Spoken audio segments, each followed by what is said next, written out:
داؤد علیہ السلام کے بارے میں مشہور ہے کہ بادشاہ ہونے کے باوجود بھی خزانہ سے اپنے خرچ کے لیے ایک کوڑی نہ لیتے تھے اور اپنا اور اپنے بچوں کا خرچ خزانے پر نہیں ڈالتے تھے، بلکہ اپنی محنت سے حلال روزی کماتے اور کھاتے تھے۔ حضرت محمد صلی اللہ علیہ وسلم نے فرمایا کہ بہترین روزی اپنے ہاتھ کی کمائی ہے، اور اللہ کے نبی حضرت داؤد علیہ السلام اپنے ہاتھ سے روزی کماتے تھے۔ حضرت داؤد علیہ السلام دعا مانگا کرتے تھے کہ اے اللہ، ایسی صورت پیدا کر دے کہ میرے لیے ہاتھ کی کمائی آسان ہو جائے، کیونکہ اپنے خرچ کا بوجھ خزانے پر نہیں ڈالنا چاہتا۔ اور حضرت داؤد علیہ السلام کا یہ جذبہ اس پاک ارادے سے تھا جس کا ذکر قرآن نے پیغمبروں کی ہدایت سے کیا ہے، کیونکہ ہر نبی جب اپنی امت کو ہدایت کرتا ہے تو ساتھ کہہ دیتا ہے کہ میں نے اس چیز کا کوئی بدلہ تم سے نہیں لیا اور نہ ایسا چاہتا ہوں۔ چنانچہ اسی خواہش کو پورا کرتے ہوئے خدا نے وہ فضیلت دی کہ فولاد ان کے ہاتھ میں موم کی طرح نرم ہو جاتا تھا، یعنی کہ لوہے کو موڑ کر ہاتھوں سے موڑ کر کے وہ کوئی بھی چیز بنا سکتے تھے۔ وہ زرہ بناتے ہوئے آسانی سے اسے زنجیروں میں ڈال لیتے تھے۔ اور مشہور محدث حاکم نے کہا ہے کہ حضرت ابو ہریرہ رضی اللہ تعالیٰ عنہ روایت کرتے ہیں کہ نبی اکرم صلی اللہ علیہ وسلم نے فرمایا کہ عالم بالا میں جب آدم علیہ السلام کی اولاد کو پیش کیا گیا تو انہوں نے ایک خوبصورت چمکتی ہوئی پیشانی دیکھی۔ کہنے لگے، پروردگار، یہ کون شخص ہے؟ حکم ہوا کہ تمہاری اولاد میں سے بہت دیر میں آنے والے داؤد علیہ السلام ہیں۔ عرض کی، اس کی عمر کیا ہے؟ جواب ملا، 60 سال۔ آدم علیہ السلام نے کہا، میں اپنی عمر کے 40 سال اس نوجوان کو بخشتا ہوں۔ مگر جب حضرت آدم علیہ السلام کی وفات کا وقت آن پہنچا تو آدم علیہ السلام نے کہا، ابھی تو میری عمر کے 40 سال باقی ہیں۔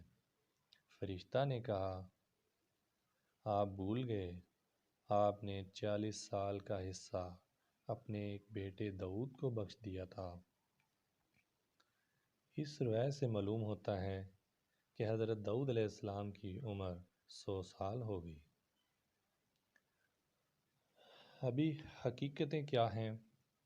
حضرت داؤد علیہ السلام کی زندگی کے حالات ہمیں بہت سارے سبق دے کر جاتی ہیں، اور بہت سارے ہمارے ذہن میں ایسے جو سوالات پیدا ہوتے ہیں ان کا جواب بھی مل جاتا ہے، دنیاوی معاملات میں ان کے حل بھی مل جاتے ہیں، اور ہمیں دنیا اور آخرت دونوں معاملات میں کس طرح تدبر کے ساتھ پیش آنا چاہیے، یہ سارے سبق ہمیں انہی کے واقعہ سے مل سکتے ہیں۔ پہلے نمبر پہ جب اللہ نے کسی کو عزت دینا ہوتی ہے تو شروع سے ہی اس میں وہ خوبیاں نظر آنا شروع ہو جاتی ہیں۔ چنانچہ داؤد علیہ السلام کے ماتھے کا نور وہ نشانی تھی، پھر جالوت جیسے بادشاہ کو قتل کرنا ان کی بہادری اور قوت کا نشان تھا۔ نمبر 2، شروع میں انہیں کوئی نہیں جانتا تھا، یہی وجہ ہے کہ طالوت نے انہیں بچہ کہا اور جنگ میں شامل ہونے سے روکا، مگر پھر حقیقت ظاہر ہو گئی اور نبوت نے ان کی تصدیق کر دی۔ نمبر 3، بادشاہ ہمیشہ غرور اور تکبر کا نمونہ ہوگا، اور خلیفہ جو اللہ کا خلیفہ ہوگا بزرگی پا کر بھی عاجزی اور نیکی اختیار کرے گا۔ جو ہستی عزت پا کر جتنا شکر اور عبادت کرے، اتنا ہی اس کا درجہ بلند ہوگا۔ دین روحانی تعلق ہے، مگر خلافت اس کی پناہ بنتی ہے، اور اس سے دین اور دنیا کی اصلاح بھی ہوتی ہے۔ ملک اور حکومت کی عطا اللہ کے ہاتھ میں ہے، اور زبور میں اللہ نے لکھ دیا کہ زمین کی وارث میرے نیک بندے ہوں گے، اور اگر کسی قوم میں یہ خوبی نہ ہو تو وہ اللہ کی زمین کے وارث نہیں بن سکتے، خواہ وہ اسلامی حکومت ہی کیوں نہ ہو۔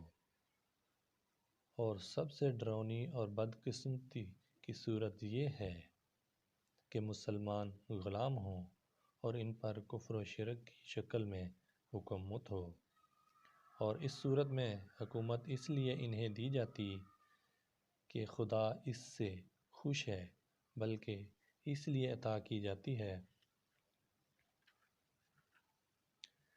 کہ زمین کی ملکیت کے حقیقی وارثوں نے اپنی بدکرداریوں کی وجہ سے اپنا ورثہ کھو دیا،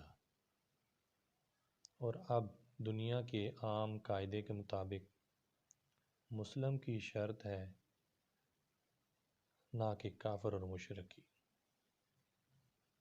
اگر مسلمان نیک ہو جائیں تو اللہ اپنا وعدہ پورا کرنے کے لیے بشارت دیتا ہے کہ اللہ نے ان لوگوں سے وعدہ کر رکھا ہے جو ایمان والے ہیں اور نیک کام کرتے ہیں کہ وہ اللہ ان کو اپنے بزرگوں کی طرح پھر حاکم بنا دے گا، اور وہ خوف کی بجائے امن حاصل کریں گے۔